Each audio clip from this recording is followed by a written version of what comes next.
کل اس ہاؤس میں ایک ریزولوشن پاس کیا گیا. جب اس ہاؤس میں صرف 92 ممبرز اس ہاؤس میں موجود نہیں تھے اور صرف 12 ممبرز یا 11 ممبرز یہاں موجود تھے اور ایجنڈا کے برخلاف ایجنڈا میں جو چیز نہیں تھی اور ایک ریزولوشن اس ہاؤس میں لایا گیا کہ ملٹری کورٹس کو ہم سپورٹ کرتے ہیں. مسٹر چیئرمین، یہ جمہوریت کی نفی ہے، یہ جمہوریت کے اوپر شب خون مارا گیا ہے، اس کو ہم انڈورس نہیں کرتے، ہم اس کے خلاف ہیں اور ہم کسی صورت بھی ملٹری کورٹس کی اجازت نہیں دے سکتے اور نہ ہی ہم ان کو سپورٹ کر سکتے ہیں. سپریم کورٹ نے جو کیا وہ پاکستان کے عوام کے مفادات میں کیا، وہ اپنی ذات کے لیے یا کسی جج نے اپنی ذات کے لیے نہیں کیا، وہ پاکستان کے کروڑا عوام کے لیے کیا. اور یہ دوسری دفعہ ہے کہ سپریم کورٹ نے ٹرن ڈاؤن کیا ملٹری کورٹس. لیکن اس ایوان کو استعمال کر کے اس ایوان سے یہ ریزولوشنز اس طرح کی پاس کروا کے جو جمہوریت کے برخلاف ہیں، جو جمہوریت کی نفی کرتی ہیں. ملٹری کورٹس کسی چیز کا سولوشن نہیں ہے. کل اس ہاؤس میں کیا یہ ریزولوشن آ جائے گا کہ مارشل لا لگا دیا جائے اس ملک میں اور ملک میں مارشل لا لگا دیا جائے گا؟ اس ہاؤس کو اس طرح استعمال کرنا مسٹر چیئرمین یہ انتہائی افسوسناک ہے. یہ ایک ایسی چیز ہے کہ جس کی جتنی کنڈمنیشن ہو وہ کم ہے. اس طرح کی لیجسلیشن، اس طرح کی ریزولوشنز پاس کرنا، کیا اس سے جمہوریت مضبوط ہو رہی ہے پاکستان میں؟ مسٹر چیئرمین، میں یہاں جو ممبرز موجود ہیں ان سے بھی میں ریکویسٹ کروں گی کہ اس کی بھرپور کنڈمنیشن کریں اور یہ ریزولوشن واپس لیا جائے. یہ ریزولوشن اس ہاؤس کا نہ اسپرٹ ہے، نہ ان ممبرز کی خواہشات کی ریفلیکشن ہے. سرحد کے اس پار میں خوش آمدید، سواگت. پاکستان کے سپریم کورٹ نے اکتوبر 24 کو فیصلہ دیا کہ آرمی ٹرائلز غیر آئینی ہیں، ان کانسٹیٹیوشنل ہیں. آپ سب جانتے ہیں کہ پاکستان کے اندر 9 مئی کو کچھ واقعات ہوئے جس کے چلتے فوج نے کہا کہ جو بھی لوگ اس میں ملوث تھے ہم ان کا ٹرائل کریں گے، ہم ان پہ مقدمے چلائیں گے، ان کو سزا دیں گے. پھر پاکستان کے سپریم کورٹ نے اس کو ان کانسٹیٹیوشنل قرار دے دیا. اب کچھ دن پہلے پاکستان کے سپریم کورٹ کے ججمنٹ کے خلاف پاکستانی سینٹ کے اندر ایک ریزولوشن پاس ہوئی. دن کے کچھ آخری 10-15 منٹ بچے تھے جب سینٹ کی کاروائی ختم ہونے والی تھی. ایک پرائیویٹ ممبر سے بل ٹیبل کروایا گیا. جلدی 2 منٹ میں اس ممبر نے وہ بل پڑھا اور اسے پاس کر دیا گیا. تو آج کے پروگرام میں اسی حوالے سے گفتگو کریں گے. ہمیں جوائن کیا ہے بیرسٹر حامد بشانی صاحب نے. پروگرام میں آپ کا خیر مقدم ہے بشانی صاحب. شکریہ جناب، تھینک یو. بشانی صاحب، ایک طرف تو پاکستان کے حکمران یہ کہتے ہیں، نعرے لگاتے ہیں کہ ووٹ کو عزت دو، اور یہ کہتے ہیں کہ یہ فوجی ہمیں ملک نہیں چلانے دیتے، ہمارے ساتھ بڑی زیادتی ہوتی ہے، کسی بھی پرائم منسٹر کو اس کا ٹرم پورا نہیں کرنے دیتے. جب ان کے اوپر اسٹیبلشمنٹ، فوج، جو بھی آپ نام لیں، اس کی طرف سے کوئی ایکشن لیا جاتا ہے تو ان کی چیخیں نکل جاتی ہیں. لیکن جب وہی اسٹیبلشمنٹ پاکستانی عوام کا ٹرائل کرنے کی بات کرتی ہے، کہ ملٹری ٹرائل کی بات کرتی ہے اپنے ہی سیویلینز کے اوپر، اور پاکستان کا سپریم کورٹ کہتا ہے کہ یہ ان کانسٹیٹیوشنل ہے، آپ یہ نہیں کر سکتے، تو پاکستان کی پارلیمنٹ کے اندر ایک بل پیش ہوتا ہے، وہ پاس کر دیا جاتا ہے 5 منٹ کے اندر کہ ملٹری ٹرائل جو ہیں وہ بالکل جائز ہیں ان کے حق میں. تو میں یہ سوچتا ہوں کہ اس ملک میں جمہوریت پنپے گی تو کیسے پنپے گی؟ آپ کیسے دیکھتے ہیں اس پورے مسئلے کو؟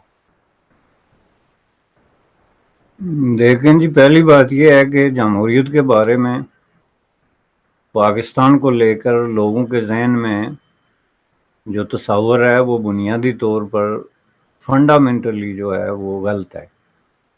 پاکستان میں جو جمہوریت ہے اس کو بھارت کی جمہوریت کے ساتھ یا برطانیہ کی جمہوریت کے ساتھ یا فار دیٹ پرپز جو ہے آسٹریلیا کی جمہوریت کے ساتھ جو ہے وہ کمپیئر نہیں کیا جا سکتا. پاکستان میں ایک اسپیسیفک کائنڈ آف جمہوریت ہے جس کے 2 رخ ہیں. ایک رخ وہ ہے جو صرف اور صرف جو ہے وہ ویسٹ کو دکھانے کے لیے اور لمبی ہسٹوریکل ریزنز کی وجہ سے پاکستان کو جو مجبور کیا گیا کہ وہ جمہوریت امپلیمنٹ کرے، وہ تقاضا پورا کرنے کے لیے ہے. اور دوسری وہ جمہوریت ہے جس کا ابھی آپ نے ذکر کیا جو اصل میں ایگزسٹ کرتی ہے. اب اس کا جو ہے مختلف پہلو ہیں، جس پہلو سے آپ اس کو مرضی دیکھیں، لیکن بنیادی طور پہ ظاہر ہے کہ پاکستان ایک ریکوائرمنٹ پوری کر رہا ہے جمہوریت کے ساتھ، اس کے کچھ تقاضے وابستہ ہیں، کچھ ضروریات ہیں یورپین یونین کے ساتھ، یونائٹڈ اسٹیٹ آف امریکہ کے ساتھ، دنیا کے دیگر ممالک کے ساتھ، اور وہ سب سے بڑی بات یہ ہے کہ ان سے جو کچھ مراعات وہ لے رہے ہیں، کچھ جو رعایتیں انہوں نے لی ہوئی ہیں بزنس میں، ٹریڈ میں، لینڈنگ اور لوننگ میں، اس طرح کی جو دوسری اپارچونیٹیز جو اویل کر رہے ہیں، اس کے پیچھے ظاہر ہے سب سے بڑی شرط یہی ہے کہ جی آپ جو ہے ملک میں جمہوریت لائیں گے۔ اس کی وجہ پاکستان کا وہ ہسٹوریکل پس منظر ہے جہاں پہ ایک بڑی فائٹ رہی ہے مارشل لاز اور عوام کے درمیان یا عوام کے لیڈروں کے درمیان۔ تو اس فائٹ کے نتیجے میں ظاہر ہے کہ مغرب میں ایک لابنگ بڑے سکسیسفلی پاکستان کی پولیٹیکل پارٹیز اور لیڈرز نے کی کہ آپ پاکستان میں جو ہے وہ جمہوریت کی حمایت کریں اور پاکستان میں اسٹیبلشمنٹ کو مجبور کریں کہ وہ جمہوریت کا راستہ اختیار کرے۔ تو اس پہلو کو اگر آپ سامنے رکھیں تو آپ پہ کلیئر ہو جائے گا کہ یہ کاسمیٹک قسم کی جمہوریت ہے جس کو شو کرنے کے لیے انہوں نے ان پلیس کیا ہوا ہے۔ اب جو اس کو لے کے تو یہ سارے کام ہو رہے ہیں، یہ this is not the first time, یہ تو سینٹ میں ہوا ہے، اس سے پہلے قومی اسمبلی نے جو ہے وہ اس طرح کی بے شمار وارداتیں، میں اس کو کہوں گا وارداتیں کی ہیں، جہاں انہوں نے انتہائی شارٹ نوٹس پہ اپنی مرضی کے بل جو ہیں وہ پیش کرائے اور ان کو اپروو کرایا، اور اس کے خلاف کسی قسم کا کوئی جو ہے وہ رد عمل سامنے نہیں آیا ہے۔ تو بنیادی طور پہ یہ جو سپریم کورٹ کا ڈیسیجن ہے یہ اس وقت ہو رہا ہے، اس کی وجہ یہ ہے کہ اس وقت کچھ ججز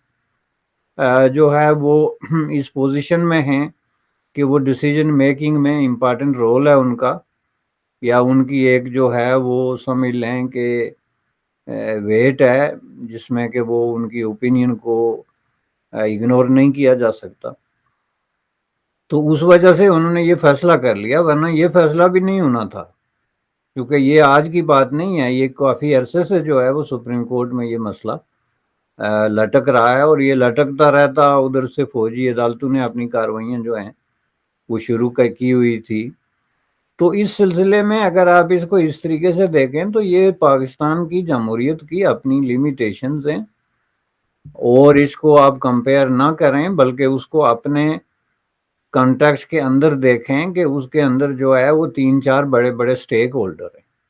ایک تو پاکستان کی جو ڈیموکریسی ہے اس میں سب سے بڑا سٹیک ہولڈر جو ہے وہ خود ملٹری ہے پاکستان کی۔ ڈیموکریسی کا مطلب یہ ہوتا ہے کہ آپ دنیا کا ہر جو ڈیسیجن ہوتا ہے امپارٹنٹ نوعیت کا وہ پارلیمنٹ کے اندر بیٹھ کے کرتے ہیں، اور پارلیمنٹ بغیر کسی دباؤ، بغیر کسی خوف، بغیر کسی لالچ کے ڈیسیجن کی پوزیشن کرنے کی پوزیشن میں ہوتی ہے۔ تو ایک سٹیک ہولڈر تو یہ ہو گیا، فار ایگزامپل پاکستان کی پارلیمنٹ میں بجٹ پہ کبھی آپ نے کوئی بجٹ تقریر سنی ہے؟ مجھے نہیں یاد کہ میں گزشتہ 30 سالوں میں نے ایک بھی بجٹ تقریر جو ہے وہ مس کی ہو، یا اس میں پارلیمنٹ میں جو ڈیبیٹ ہوتا ہے بجٹ پہ، میں نے آج تک کسی ممبر کے منہ سے یہ نہیں سنا کہ یہ جو آپ نے ایلوکیشن آف ویلتھ ریسورسز کی ہے، جس میں کہ آپ نے ملک کے آلموسٹ انڈکلیئرڈ 44% بجٹ جو ہے وہ ملٹری کے نام کر دیا ہے، تو یہ کس بنیاد پہ کیا ہے؟ اور اگر ایسا آپ نے کیا ہے تو ہم باقی جو ہماری ضروریات ہیں اس کے لیے ہم کیا کر سکتے ہیں؟ 44 میں نے اس لیے کہا کہ اس کے مختلف سٹیجز ہیں۔ ایک بیسک بجٹ جس پہ سب کو اتفاق ہے وہ بہت بڑا ہے اور کبھی 20% سے نیچے نہیں ہوتا، لیکن اس کے بعد مختلف مد میں جو ہے وہ ایمرجنسی اور دیگر کہیں وہ ان کے ذیلی جو ہے وہ ہے جس میں کہ وہ مزید پیسے الوکیٹ ہوتے ہوتے 40 سے اوپر کراس کرتے ہیں۔ اب آپ مجھے یہ بتائیں کہ جو بجٹ ہوتا ہے، بجٹ بنیادی طور پہ اس کا مقصد کیا ہے؟ اس کا مقصد جو ہے وہ ری ڈسٹریبیوشن آف ویلتھ ہوتی ہے سوسائٹی کے اندر، جہاں کے آپ کے ٹیبل پہ پورا حساب کتاب رکھا جاتا ہے کہ ہمارے پاس اتنے جو ہے ریسورسز ہیں اور ہم یہ کام کرنا چاہتے ہیں، تو اس کے لیے یہ پیسے ان چیزوں پہ ہم ایلوکیٹ کرتے ہیں۔ اب آج تک جب اس پہ بحث نہیں ہوئی پارلیمنٹ میں، جو بجٹ آپ ایلوکیٹ کرتے ہیں، نہ اس پہ کوئی ڈسکلوجر آیا، نہ اس کی کوئی ڈیٹیل پیش کی گئی، نہ کسی ممبر نے یہ مطالبہ کیا کہ آپ پیش کریں، تو اس کا مطلب کیا تھا کہ ملٹری باسز ان کو لکھ کے دے دیتے ہیں کہ ہمیں اپنے اخراجات کے لیے اتنے پیسے چاہیے، اور وہ without any debate, without any question in کو ایلوکیٹ کیے جاتے ہیں۔ کیا یہ دنیا کی کسی جمہوریت میں ممکن ہے؟ اور اگر ہے تو پھر وہ جمہوریت جو ہے، کیا اس کو کوشچن کیے بغیر کوئی آدمی جو ہے وہ رہ سکتا ہے؟ اس کے بعد اس میں دیگر جو سٹیک ہولڈرز ہیں، اس میں پاکستان کی جو ریلیجس جو وہ قوتیں ہیں، طاقتور قسم کے کلیرکس ہیں، آرگنائزیشنز ہیں، مدرسے ہیں، یونیورسٹیز ہیں ریلیجس، یہ سب ملا جلا کے، تو ان کے لیے بھی مختلف طریقوں سے جو ہے وہ یہ کیا جاتا ہے۔ تو جہاں پہ آپ نے پہلے سے کچھ سٹیک ہولڈرز جو ہیں ان کا حصہ ایلوکیٹ کیا ہوا ہے کہ ہم نے یہ کرنا ہے، اور وہ آپ نے کیا ہوا اس بنیاد پہ کہ اس میں سب سے بڑا سٹیک ہولڈر کون ہے، یعنی کس کا سب سے زیادہ انفلوئنس ہے، تو پھر لاجیکلی سپیکنگ پارلیمنٹ کی ایگزسٹنس ہی بے بنیاد ہو جاتی ہے، چونکہ پھر آپ ڈیبیٹ کس بات پہ کر رہے ہیں۔ یہ اسی طرح ہے جس طرح آج وہاں پہ یہ سوال اٹھایا جا رہا ہے کہ اگر آپ نے پہلے ہی طے کر لیا کہ آئندہ وزیر اعظم کون ہوگا یا الیکشن کون جیتے گا، تو پھر الیکشن کا کیا مطلب ہے؟ یہ ایگزیکٹلی سیم چیز ہے۔ میں نے ایک مثال دی آپ کو بجٹ کی، چونکہ وہ موسٹ امپارٹنٹ ٹاسک ہے جو ہر سال آپ کی پارلیمنٹ جو ہے اس کو کرنا پڑتا ہے، لیکن ہر چیز پہ یہ اپلائی ہوتا ہے۔ آپ کی پالیسی میکنگ پہ، آپ کی فارن پالیسی کیا ہوگی؟ کیا کبھی آپ نے یہ ڈیبیٹ سنا ہے پاکستان کی کسی پارلیمنٹ میں یا سینٹ میں یا قومی اسمبلی میں کہ پاکستان کی فارن پالیسی کیا ہونی چاہیے یا اس میں کیا فلاز ہیں؟ یہ ڈیفنس کی تو میں نے آپ سے بات کر لی۔ تو یہ چیزیں جو ہیں جس ملک میں، اس کو آپ جمہوریت اس طریقے سے نہیں کہہ سکتے، وہ الیکشن ہوتے ہیں، اور الیکشن ہونے کو کسی بھی طریقے سے دنیا میں آج کسی بھی ڈیفینیشن کے مطابق جمہوریت نہیں کہا جا سکتا۔ الیکشن بے شمار ملکوں میں اپنے طریقے سے، بلکہ ایسا کوئی ملک ہے ہی نہیں کہ جس میں نہیں ہوتے۔ یہاں تک کہ سوشلسٹ جو کنٹریز ہیں ان کے اندر بھی جو ان کے پولٹ بیورو اور مختلف قسم کی ان کے جو فورمز ہوتے ہیں، کمیٹیز اور سب کمیٹیز اور ساری چیزیں، وہاں بھی الیکشن کا ایک پروسیس ہوتا ہے۔ الیکشن کا مطلب یہ نہیں ہوتا کہ ڈیموکریسی کا کہ صرف آپ نے ووٹ لے لیے، وہ ایک پورا جو ہے ایک سسٹم ہوتا ہے جو پاکستان میں ایگزسٹ نہیں کرتا۔ آپ نے سوال یہ کیا کہ جی پاکستان میں پھر جمہوریت کا کیا ہے، تو جمہوریت دن بہ دن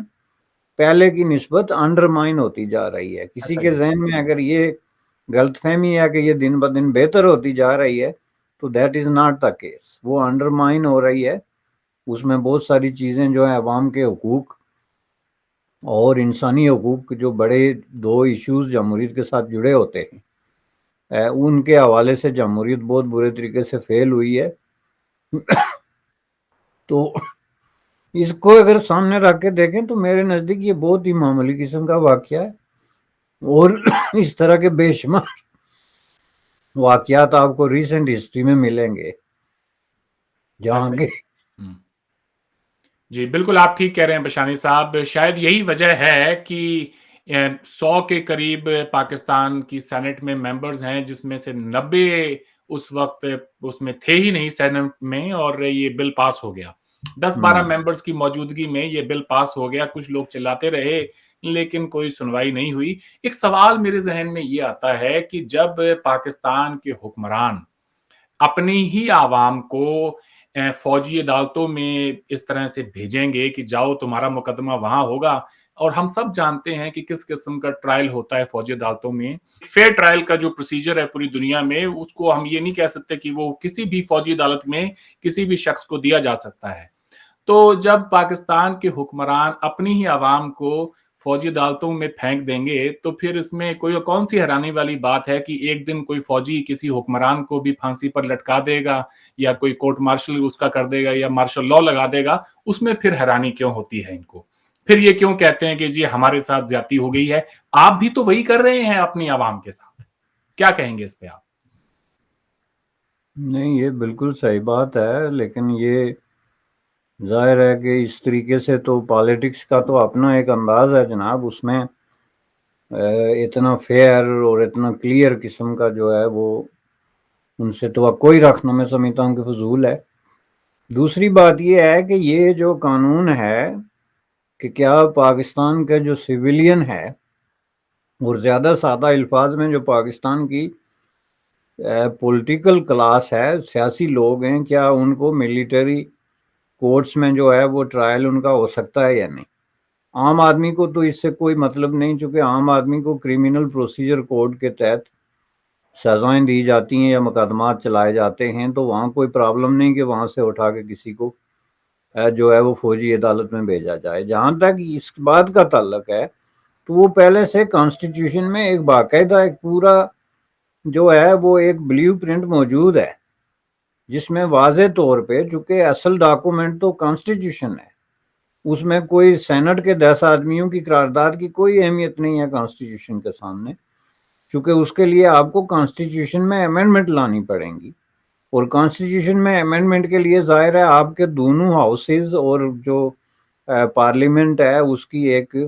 میجارٹی کا وہاں پہ ہونا جو ہے وہ ضروری ہے۔ تو اس لیے یہ کانسٹیٹیوشنل جو سیٹنگ ہے اس میں واضح طور پہ ایک روڈ میپ ہے کہ اگر کوئی سویلین جو ہے وہ کسی ایسی ایکٹیویٹی میں ملوث ہے جس کا تعلق براہ راست فوج سے ہے، جس کا مطلب یہ ہے کہ اس نے کسی فوجی تنصیبات پہ حملہ کر دیا، یا کوئی ایسا فوج کا جو انٹرسٹ جہاں پہ ہے، ان کے کوئی ہتھیار جو ہیں وہ لے لیے، یا ان کے کسی اس طریقے میں مداخلت کر لی جس سے فوج کا انٹرسٹ جو ہے انڈرمائن ہوتا ہے، تو اس کے خلاف فوجی عدالتوں میں مقدمہ چل سکتا ہے، لیکن وہ بھی اس طرح نہیں جس طرح انہوں نے چلانا شروع کیا۔ اس کا بھی طریقہ یہ ہے کہ آپ اس کو سیول کورٹ میں اس آدمی کے خلاف ایف آئی آر پہلے درج ہوگی، پھر اس کو سیول کورٹ میں لے جایا جائے گا، وہاں پہ جو ہے وہ سیشن جج کیلیبر کا شخص جو ہے وہ اس ڈیسیجن کرے گا، فوج اس کو اپلیکیشن دے گی باقاعدہ کہ یہ شخص جو ہے یہ ہمیں مطلوب ہے اس وجہ سے کہ اس نے ہماری تنصیبات پہ حملہ کیا۔ تو جج جو ہے وہ میرٹ پہ ڈیسائیڈ کرے گا کہ اس میں کتنا میرٹ ہے اور فوج کے پاس کیا ایویڈنس ہے، اور کیا اس ایویڈنس سے واقعہ یہ ثابت ہوتا ہے کہ اس آدمی کا کوئی تعلق بنتا ہے۔ تو یہ پورا جو پروسیس موجود ہے، تو اس پروسیس کی موجودگی میں یہ سوال ہی نہیں اٹھنا چاہیے بنیادی طور پہ کہ یہ کیس کہاں پہ چلے، چونکہ اس کا مطلب یہ ہے کہ آپ تو کانسٹیٹیوشن کو بالکل اگنور کر رہے ہیں۔ ایک چیز پہلے سے جو طے شدہ ہے اس کو آپ جو ہے وہ ایک طرف کر کے تو آپ نئے نئے جو ہے وہ طریقے نکال رہے ہیں۔ تو اس کی موجودگی میں آپ دیکھیں جو سپریم کورٹ نے ڈیسیجن کیا، وہ تو ایک طریقے سے اس نے اس کو ری ایفرم جس کو آپ کہتے ہیں دوبارہ اس کو کنفرم کیا کہ کانسٹیٹیوشن جو ہے وہ ایک سپریم ڈاکومنٹ ہے، اور کانسٹیٹیوشن میں اس بات کی قطعاً اجازت نہیں ہے کہ آپ سویلین کو فوجی عدالتوں میں مقدمات چلائیں۔ تو اس کے بعد یہ جو سینٹ کا ڈرامہ آپ کا بات اس پہ کر رہے ہیں، اس کی کیا اہمیت رہ جاتی ہے؟ نہ تو اس کی کوئی لیگل اہمیت ہے اس ریزولوشنز کی، نہ اس کا کوئی سنے گا۔ پاکستان کی پارلیمنٹ کے دونوں ہاؤسز نے مل کے جو ریزولوشنز پاس کی اور جو حکم دیے وہ کسی نے نہیں سنے، سپریم کورٹ نے جو حکم جاری کیے وہ کسی نے نہیں سنے۔ وہاں ایک ایسے کیاس کی سچویشن ہے کہ جب یہاں پہ آ جائے بات تو وہاں پہ وہ سننے سے انکار کر دیتے ہیں کہ آپ پارلیمنٹ ہے، اچھا آپ سپریم ادارہ ہیں تو جو مرضی کر لیں، ہم دیکھتے ہیں آپ کیا کر لیں گے۔ آپ سپریم کورٹ ہیں تو آپ نے حکم دے دیا کہ یہ کریں، ہم نہیں کرتے، آپ جو مرضی کر لیں۔ ابھی ریسنٹلی جو حکومت گئی ہے 12 مہینے بعد کہ 9 مہینے بعد، یہ جو حکومت تھی کیئر ٹیکر سے پہلے، پی ڈی ایم کی گورنمنٹ، ہاں، تو انہوں نے کلیئرلی جو ہے وہ سپریم کورٹ کا آرڈر ماننے سے الیکشن کے ایشو پہ انکار کر دیا تھا کہ نہیں جی ہم نہیں مان سکتے۔ تو ایک ایسا ملک جو ہے اس کے اندر اس طرح کی وائلیشنز جب ہوں تو اس سے یہ ثابت ہوتا ہے کہ وہاں کا جو مائنڈ سیٹ ہے وہ ایکسٹرا کانسٹیٹیوشنل اور ان لافل قسم کی جو ہے ایکٹیویٹیز کو غلط نہیں سمجھتے. اور جب آپ کا اس طرح کا مائنڈ سیٹ ہے تو راستے تو پھر نکل جاتے ہیں نا. یہ چونکہ انسانی بندوبست ہے, یہ کانسٹیٹیوشن, یہ کورٹس, یہ ساری چیزیں ایک انسانی بندوبست ہے, تو اس کے اندر انسان ہی ہے نا جو اس کو بناتے ہیں اور وہ اس کو بدلتے ہیں یا اس کو ڈس ریگارڈ کرتے ہیں. بنیادی طور پہ آپ اس کو دیکھیں, جہاں جہاں ڈیموکریسیز ہیں یا رول آف لا ہے وہاں کوئی سوچ تک نہیں سکتا کہ وہ کبھی یہ سوچے بھی کہ ایسے بھی ہو سکتا ہے کہ ہم ایک چیز اتنی ایکسٹرا کلیئرلی کانسٹیٹیوشن میں موجود ہے اور اس کے خلاف ہم آئیں بائیں شائیں مارنا شروع ہو جائیں یا اس طرح کی قراردادیں لے کے آئیں یا اس طرح کے جو ہے وہ ڈیسیجن کریں. تو یہ چیز آپ کو ثابت کرتی ہے کہ پاکستان میں ڈیموکریسی یا ڈیموکریٹک کلچر نہیں ہے, یہ سب ڈرامہ بازی ہے. میں ان لوگوں میں سے نہیں ہوں جو اس بات پہ یقین رکھتے ہیں کہ ڈیموکریسی مسلمانوں کے لیے ہے ہی نہیں, اور اس کی دلیل یہ دیتے ہیں کہ پوری دنیا میں کہیں بھی ڈیموکریسی نہیں ہے اس وقت اسلامی دنیا میں. حال دو کے 2-3 ملک جو ہیں ان میں الیکشن ہوتے ہیں, جیسے ایران میں کنٹینیوسلی الیکشن ہوتا ہے, جو دنیا کی بدترین قسم کی آمریت ہے. بدترین قسم کی آمریت کی اگر کوئی مجھے مثال دے, پوچھے کہ ریسنٹ ہسٹری میں دنیا کی بدترین قسم کی آمریت کون ہے, تو میں اس کو شمالی کوریا یا اس طرح کی نہیں بتاؤں گا, بلکہ میں اس کو ایران بتاؤں گا. کیونکہ جس شکل میں وہ آمریت ہے وہ کسی اور ملک میں اس شکل میں موجود نہیں ہے, جس کے پیچھے انٹلیکچوئلزم, جس کے پیچھے اسلامزم, جس کے پیچھے ریلیجن کی پوری فورس, کلیریکزم, ہر چیز کا ایک ملغوبہ بنا کے تو انہوں نے عوام کے سر پہ مسلط کیا ہوا ہے, اور دنیا کو کہتے ہیں یہ ڈیموکریسی. اس طرح ترکی میں, لیکن ترکی میں آپ انٹرنیشنل رپورٹس دیکھ لیں گے گزشتہ 15 سالوں میں ڈیموکریسی جو ہے وہ انڈرمائن ہوئی ہے اور ڈیمیج ہوئی ہے. رہ گیا سوال پاکستان کا, تو وہ میں نے آپ کو بتا دیا. پاکستان میں بھی گزشتہ 20-25 سالوں سے الیکشن ہو رہے ہیں, تو اگر الیکشن کو کرائیٹیریا ہوتا تو پھر ہم مان لیتے, لیکن ادر دین الیکشن جو بھی بنیادی ریکوائرمنٹ ہیں, مثلا رول آف لا ہے جو نمبر 1 ریکوائرمنٹ ہے کسی بھی ڈیموکریسی کی ایگزسٹنس کے لیے, جس کے بغیر ڈیموکریسی کا کوئی تصور ہی نہیں ہے. رول آف لا جو ہے وہ آپ دیکھ لیں کیسے کیسے ایک پوری پارٹی پکڑ کے تو انہوں نے جو ہے اس کا تیا پانچا کرنا جس کو کہتے ہیں, اور اس کو ٹکڑوں میں تقسیم کر کے اس کے لوگوں کو جیلوں میں ڈال کے ان کو جناب ڈرا کے خوفزدہ کر کے پارٹی چھوڑنے پہ مجبور کر رہے ہیں. اس کا لیڈر انہوں نے بیہائنڈ دا بارز جو ہے وہ رکھا ہوا ہے. اس سطح پہ انسانی حقوق کی جہاں پہ خلاف ورزیاں ہو رہی ہوں, رول آف لا کو ڈس ریگارڈ کیا جائے کہ ایک جج ایک ڈیسیجن دے تو اس آدمی کو آپ چھوڑ کے تو اسی دروازے سے جو ہے دوبارہ پکڑیں, چونکہ ہمارے پاس اس کی گنجائش موجود ہے کانسٹیٹیوشن میں کہ کسی آدمی کو 1000 بار گرفتار کیا جا سکتا ہے, 10,000 بار, کوئی لیمٹ نہیں. تو ایک نے چھوڑا دیا تو دوسرا. تو جس ڈیموکریسی کو اگر آپ نیگیٹیولی پلے کرنا شروع ہو جائیں, کانسٹیٹیوشنلزم کو آپ نیگیٹیولی پلے کرنا شروع ہو جائیں اور اس کو ایک ہتھیار بنا دیں اپنی طاقت کا, مظاہرے کا اور عوام کے مفادات کے خلاف استعمال کرنے کا, تو اس کے بعد اس کا ایگزیکٹلی یہی اشر ہوتا ہے جو پاکستان میں ہوا ہے. وہ کچھ بھی ہو سکتا ہے لیکن ڈیموکریسی نہیں ہوتی. جی, یہ جانتے ہوئے کہ پاکستان میں بالکل سر عام اس وقت آئین کی خلاف ورزی ہو رہی ہے, قانون کی خلاف ورزی ہو رہی ہے, پاکستانی عوام اتنے بے حس کیوں ہو چکے ہیں؟ وہ اس کے اوپر کوئی احتجاج کیوں نہیں کرتے, کوئی بات کیوں نہیں کرتے؟ میں نے کہیں پر بھی اس ایشو کو لے کے کسی بھی فورم پہ کچھ ایک نیوز پیپرز میں, انگریزی نیوز پیپرز میں وہ بھی تھوڑے بہت ایڈیٹوریلز یا کچھ باتیں سنی ہیں, لیکن بیشتر عوام خاموش ہیں. کیا وجہ ہے بشامی صاحب؟ کیا انہیں شعور کی کمی ہے, ڈرے ہوئے ہیں, معاملہ ہے کیا؟ نہیں, یہی بات میں نے آپ کو کہا نا کہ عوام کا اسے کوئی تعلق ہی نہیں ہے, چونکہ یہ ڈیموکریسی نہیں ہے کہ عوام اس میں انوالو ہوں یا as a stake holder in کی وہاں پہ کوئی سٹینڈنگ ہو,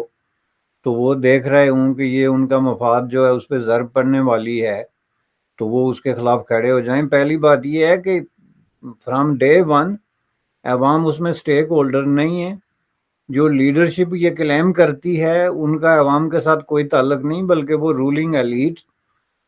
کی ایک شکل ہے جس کے اندر ساری پارٹیوں کے لیڈر جو ہیں وہ شامل ہیں، اور انہوں نے اپنی اپنی سپیس عوام کے نام پہ لی ہوئی ہے اس کانسٹیٹیوشنل سیٹنگ کے اندر، جس کو وہ ڈیفینڈ کر رہے ہیں، اور وہ اب ایک ایسے پوائنٹ پہ ہیں جہاں پہ ان کا ڈائریکٹ کانفلکٹ ہے عوام کے انٹرسٹ کے ساتھ، ان کا اور عوام کے انٹرسٹ کا آپس میں ایک زبردست قسم کا کانفلکٹ ہے۔ اس لیے وہ عوام کی اس بات کو کہ یہ اس بات سے عوام کو نقصان ہو رہا ہے یہ نہیں دیکھتے، بلکہ یہ دیکھتے ہیں کہ اس بات سے ہمیں کیا نقصان ہوگا۔ آپ یہ دیکھیں ایک وقت میں پاکستان میں وہ 22 خاندان والی بات آئی تھی کہ جی 22 بڑا انکشاف ہو گیا، جی 22 خاندان اس ملک پہ حکومت کرتے ہیں، وہ تو بہت بڑا انکشاف ہو گیا تھا۔ اب گزشتہ 20 سال سے پاکستان کی پارلیمنٹ کے ممبرز، پاکستان کی جو پارلیمنٹ کے اندر الیکٹ ہونے والے جو کیبنٹ جو ممبر ہیں، وزیر اور مشیر اور دوسرے اس طرح کے جو ہے اسسٹنٹ اور اس ٹائپ کے، ان سب لوگوں کی فہرست بنائیں، اور آپ دیکھیں گے کہ وہ سب لوگ کون ہیں۔ یعنی یہ وہ 22 خاندانوں سے بھی بہت بڑا انکشاف ہے کہ یہ صرف جو ہے یہ ایک ماڈرن پولیٹیکل ٹرائب جس کو میں کہتا ہوں کہ ڈیولپ ہو گیا ہے، جس نے اس کو ریپلیس کر دیا۔ اب ان سب لوگوں کا آپس میں آپ کو تعلق نظر آئے گا، وہ ایک ہی پارٹی سے ان کا تعلق ہے، ایک ہی خاندان سے ان کا تعلق ہے، اور وہ ملا جلا کے تو جو 2-3 پارٹیاں ہیں ان کے اندر جو ہے وہ بیٹھ کے تو انہوں نے اپنی اپنی ٹیریٹوری ڈیوائیڈ کر دی ہے، اور اس ٹیریٹوری کو وہ ڈیفینڈ کر رہے ہیں on each and every cost, no matter کہ کیا ہو۔ تو ان کو عوام سے اس بات کا مطلب نہیں ہے۔ ایک دوسری چیز یہ ہے کہ پاکستان جو ہے وہ ون آف دی ہائیسٹ جو ہے وہ الٹریسی کے حوالے سے، یعنی لٹریسی جہاں پہ لو ہے، لیکن بات صرف لٹریسی کی نہیں ہے۔ میں ایک ڈیبیٹ سن رہا تھا یوٹیوب پہ، کسی نے بھیجا مجھے، اس میں پاکستان کی ایک کوئی پارٹی ہے جس کو انٹرنیشنل مارکسسٹ ٹینڈنسی کے نام سے وہ ایک انٹرنیشنل موومنٹ ہے، اس کا حصہ اپنے آپ کو کہتی ہے، اور اس کے لیڈر جو ہیں وہ اس میں انوائٹیڈ ہیں، اور وہاں پہ کچھ لوگ دوسرے ہیں جو مارکسزم یا سوشلزم کے خلاف ہیں سوال پوچھنے کے لیے۔ اس پورے ڈیبیٹ میں 2 چیزیں ثابت ہوتی، ایک یہ کہ نہ سوال پوچھنے والے کو پتا ہے کہ میں کیا بات کر رہا ہوں، یعنی سوشلزم کیا ہے، مارکسزم کیا ہے، اکانومی کیا ہے، انٹرنیشنل پالیٹکس کیا ہے، ہسٹری کیا ہے، فلسفہ کیا ہے، یہ ظاہر ہے سارے سوال ان چیزوں سے جڑے ہوئے ہیں، اور نہ اس جواب دینے والے کو پتا ہے جو باقاعدہ باتور ماہر آ کے بیٹھا ہوا ہے، اور اس پہ جو ہے ستم بالائے ستم، یہ تو چلے ہم برداشت کر لیں۔ جو نوجوان سوال اٹھا رہے ہیں مجمع سے، وہ جو سوال اٹھاتے ہیں ان کا نہ اس ٹاپک سے تعلق ہے، نہ اس ڈیبیٹ سے کوئی تعلق ہے، جیسے کوئی سویا ہوا اٹھ کے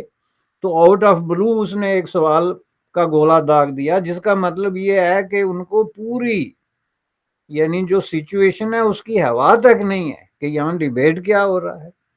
سوال کیا ہے، جواب کیا ہے۔ جہاں اس طرح ایک آپ انٹلیکچوئل فورم ہی تو کہہ سکتے ہیں نا، ورنہ کس کو شوق ہے کہ وہ اپنا ٹائم نکال کے تو جا کے کسی بیسمنٹ میں بیٹھ کے تو 10-15 لوگ جمع کر کے تو 2 گھنٹے ایک ڈیبیٹ کرے، اور اس میں حالت یہ ہو۔ اب ایک ایسے ملک کی انٹلیکچوئل کلاس کی یہ حالت ہے، تو اس میں آپ عام آدمی کو کہتے ہیں کہ وہ یہ کیوں نہیں کرتا اور وہ نہیں کرتا۔ عام آدمی کو پتہ ہی کچھ نہیں ہے۔ عام آدمی جو ہے وہ اپنے لیڈر کو جو ہے وہ اپنا بہت بڑا کوئی دیوتا، کوئی اس طرح کا کوئی مقدس ہستی سمجھتا ہے، اور وہ سمجھتا ہے کہ بس جی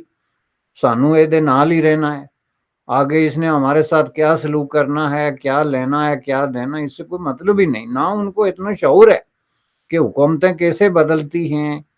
ان کے پیچھے کوئی ریزن ہونی چاہیے، ایک پارٹی اور دوسری پارٹی میں کیا فرق ہے، وہ اس کو ایک وہی ٹرائبلزم کے طور پہ ٹریٹ کر رہے